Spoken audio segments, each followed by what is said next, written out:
O livro que parece que nunca ia sair, muito menos aqui no Brasil, está em minhas mãos. Eu li e agora eu vou comentar um pouquinho dele com vocês, beleza? Bom, antes de qualquer coisa, eu queria falar que o nome, se você for procurar o original, é muito diferente, né? Que é A Propósito de Nada, que inclusive tem tudo a ver com esse livro aqui, né? É como se a vida dele fosse sem propósito algum, bem niilista, bem Woody Allen. E chamava A Propósito de Nada, e era uma capa preta, bem bonita. Só que chegou aqui no Brasil, acredito que por motivos comerciais, simplesmente o Woody Allen, a autobiografia, com a cara dele estampada, assim. Eu, particularmente, me incomodei um pouco com a mudança do nome, mas tá tudo bem. Pelo menos chegou, depois de muito custo, né? Foi bem difícil para o Woody Allen publicar esse livro, tá sendo bem difícil para ele fazer seus filmes, né? Um artista de tamanho conhecimento, tamanho talento. O último filme dele, Um Dia de Chuva de Nova York, para quem não sabe, acho que nem ao menos chegou a estrear nos Estados Unidos. Ele vai comentar bastante disso aqui, vai falar de todas as polêmicas, ele abre realmente a vida dele para comentar sobre tudo que ele nunca falou nos últimos anos. E para começar, a gente vai passar da infância dele, que ele vai falar dos shows de mágica, que você consegue ver. Ele começou a se expressar artisticamente através da mágica, né? Aí ele vai, se você ler esse livro, você vai encontrar muita coisa que está aqui, que está nos filmes dele, né? Por exemplo, o lance da mágica tem no A Era do Rádio, tem no Memórias. Então, assim, é um livro que, se você gosta da carreira cinematográfica do Woody Allen, você vai encaixar vários detalhes da vida dele nos seus inúmeros filmes, tá? Então ele vai começar na infância, onde ele vai contar do show de mágica, ele vai contar das histórias loucas que o pai dele tinha, que o pai dele era meio louco, a mãe dele era meio fria, então é uma coisa muito divertida, muito engraçada. Ele escreve de uma forma muito cômica, muito própria de Woody Allen. Esse livro poderia ser um filme ótimo do Woody Allen, se bem que já existem vários, que é mais ou menos o que está aqui. Ele vai falar da importância da prima dele, né? Que todo mundo tem alguém que puxa para o cinema. Ele vai falar muito da prima dele. Ele vai contar coisas muito interessantes, porque ele vai desconstruir toda a sua fama de intelectual, né? Que o Woody Allen é conhecido por ser muito inteligente, alguém que lê Dostoiévski, lê Hemingway. E ele vai contar como surgiu essa paixão pela literatura, esse conhecimento todo. E se você acha que é pela escola, não, o Woody Allen simplesmente odiava a escola. Ele cita no livro que a mãe dele era conhecida nos amiguinhos, né, que ela entrava na escola, os caras já falavam: "Oi, dona Konigsberg", que é o nome dele. O nome dele é Alan Konigsberg. O Woody, ele conta também como é que surgiu o Woody. Eu não vou falar, mas também é muito cômico. Enfim, ele não gostava da escola, tanto é que ele foi prestar cinema na faculdade de Nova York. Ele passou, mas ao mesmo tempo ele largou, porque ele começou a escrever, como todo mundo sabe, ele começou a escrever comédia, ele começou a fazer textos em jornais, em revistas, depois ele começou a escrever para comediantes. Ele tem uma passagem disso no Anything Else, que é quase como quase tudo na vida, né, que é a frase do taxista e do Woody Allen no filme, que tem um personagem que é o Jason Biggs do American Pie, pra quem gosta, eu amo American Pie. E ele vai fazer um personagem muito parecido com o Jim do American Pie, e ao mesmo tempo é muito do Woody Allen, porque ele é aquele escritor de comédia que está tentando crescer na vida, e ele é muito apegado às coisas, então é o Woody Allen. Ele vai falar também sobre os bastidores dos seus filmes, é muito interessante. Ele vai contar todo mundo que ele conheceu, e vai por mim, ele conheceu todo mundo. Ele conheceu Fellini, mesmo que por telefone, que é uma passagem muito engraçada também do livro. Ele conheceu Coppola, ele conheceu Scorsese, ele conheceu Truffaut, ele conheceu o Bergman. Ele fala muito do Bergman, me surpreende o tanto que o Bergman foi uma grande influência para ele. E aí ele vai puxar esses clássicos europeus, né, esses filmes mais de drama europeu forte, muito do Bergman, muito do Truffaut. Tanto é que ele vai fazer o Interiores. E o Interiores é bem isso, né? Tem essa pegada mais fria de um drama europeu. Então ele vai pegar bastante essa influência, ele vai contar como é que ele conheceu todas essas figuras, ele vai contar como é que ele saiu de escrever comédia para se tornar faz tudo no cinema, né? Ele escreve muito bem tudo que ele quiser. Inclusive, é muito bem escrito esse livro. Eu li ele muito rápido, eu não conseguia parar, eu comecei a devorar. E eu tenho uma mania chata de parar de ler um livro, ler outro, depois volta naquele. Esse daqui me conquistou do começo ao fim. Acho que é porque eu sou um grande fã, né? Como todo mundo deve estar percebendo. E ele vai contar todos os bastidores desse filme. Ele não vai se limitar, ele vai ter uma linha cronológica óbvia, né, da infância para a vida adulta, para a velhice, só que ele se permite trabalhar com sutilezas da vida, né, com ironias que a vida acontece. Então, se alguma coisa acontece na sua infância e anos depois aquilo se torna algum motivo de piada, é muito interessante porque ele trabalha com isso aqui. Um grande exemplo é quando ele escreveu Gatinha, que é o primeiro filme dele, né? E é o primeiro filme que ele escreveu, é um horror, é uma desgraça, e tipo, ninguém dava fé nas coisas que ele falava, ele também não falava muito. E ele fala que anos depois, aquela merda foi vendida com o nome de o primeiro filme de Woody Allen. Então, assim, é engraçado, porque ele cresceu muito. E, enfim, tem umas mais interessantes que eu não quero falar aqui. Quanto a relacionamentos, ele conta dos relacionamentos que ele teve, ele conta do primeiro agente, que ele também faz uma sátira no filme do Jason Biggs, que ele assinou um contrato de 7 anos, totalmente cagado, totalmente injusto, mas ele permaneceu com o cara porque difícil de largar, ele honrou o contrato. Ele vai contar dos produtores dele, ele vai contar do caso com a Dominion, que era uma grande amiga, que era uma empresária que investiu nele, depois teve toda aquela briga judicial, ele vai contar o caso.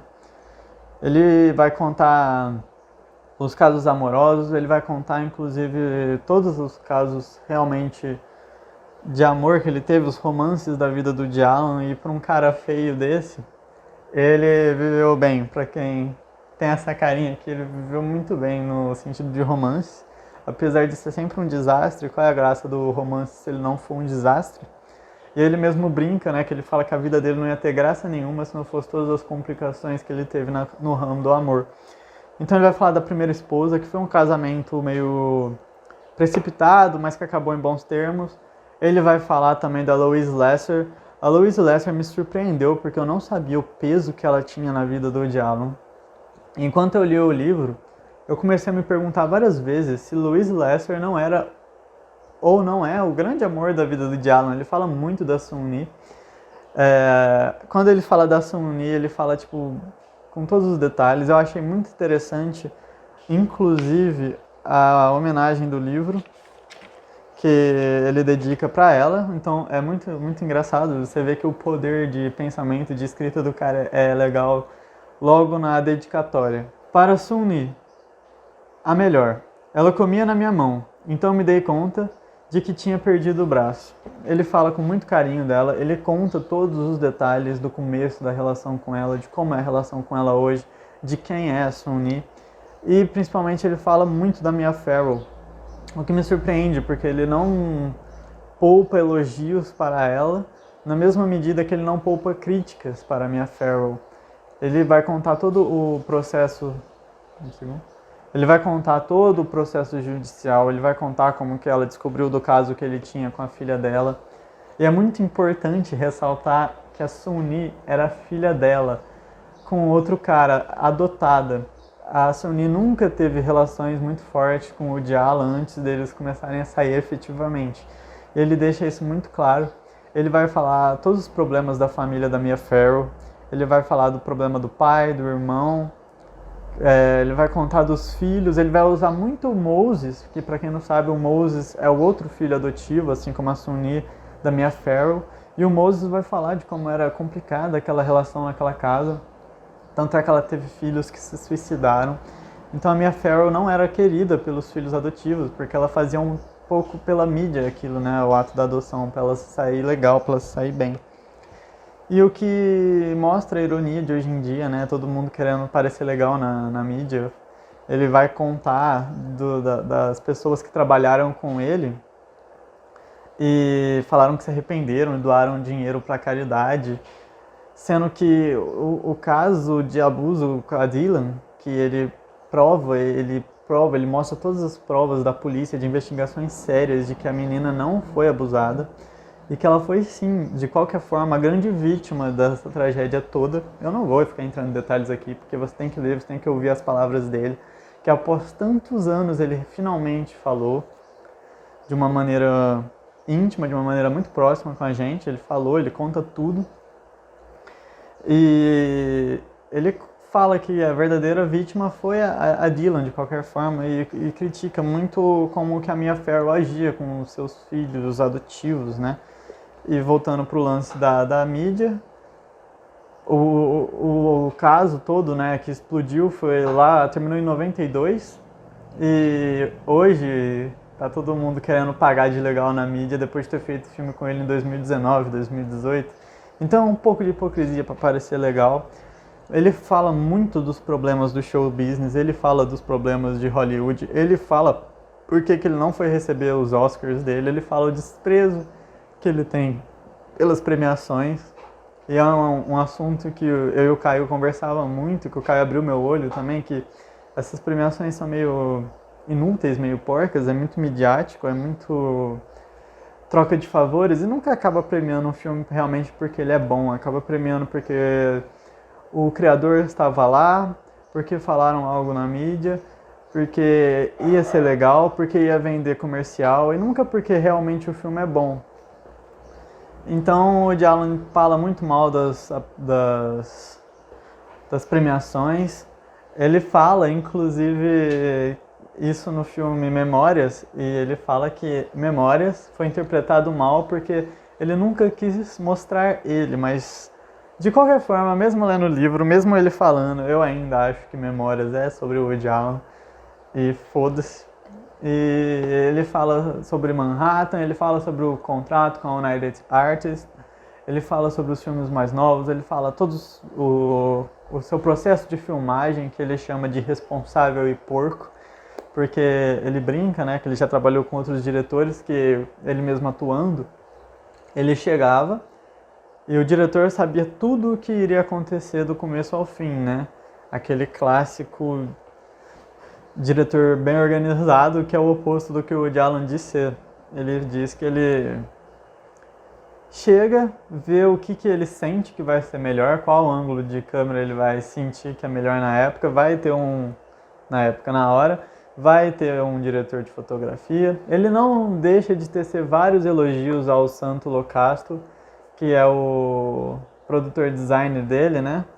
Que vai fazer toda a parte da ambientação. Então ele fala que sempre sobrava pouco dinheiro para ele sempre conseguia ambientar qualquer época doida que o Woody Allen quisesse retratar, né? Seja uma Rússia antiga, seja os anos 30 em Nova York. Ele conseguia de uma maneira muito brilhante. E eu sempre realmente gostei muito das ambientações dos filmes do Woody Allen. E ele faz, no finalzinho, ele dedica uma parte para falar da dificuldade para publicar esse livro, né? Que ele tinha fechado com uma editora que tinha prometido para ele que o livro ia sair. Ele contava com isso e acabou que a editora regou. Ele fala que perdoa mais do que as pessoas que estavam gostando, queriam que o livro saísse, assim como eu. Então eu tenho um ranço um pouco grandinho com a editora, mas compensa. Eu quero deixar registrado aqui que esse cara aqui sempre foi uma grande influência para mim no mundo do cinema. Ele é, se não um dos, é o meu diretor favorito. Eu acredito na inocência dele. Eu acho que ele não fez nada de errado.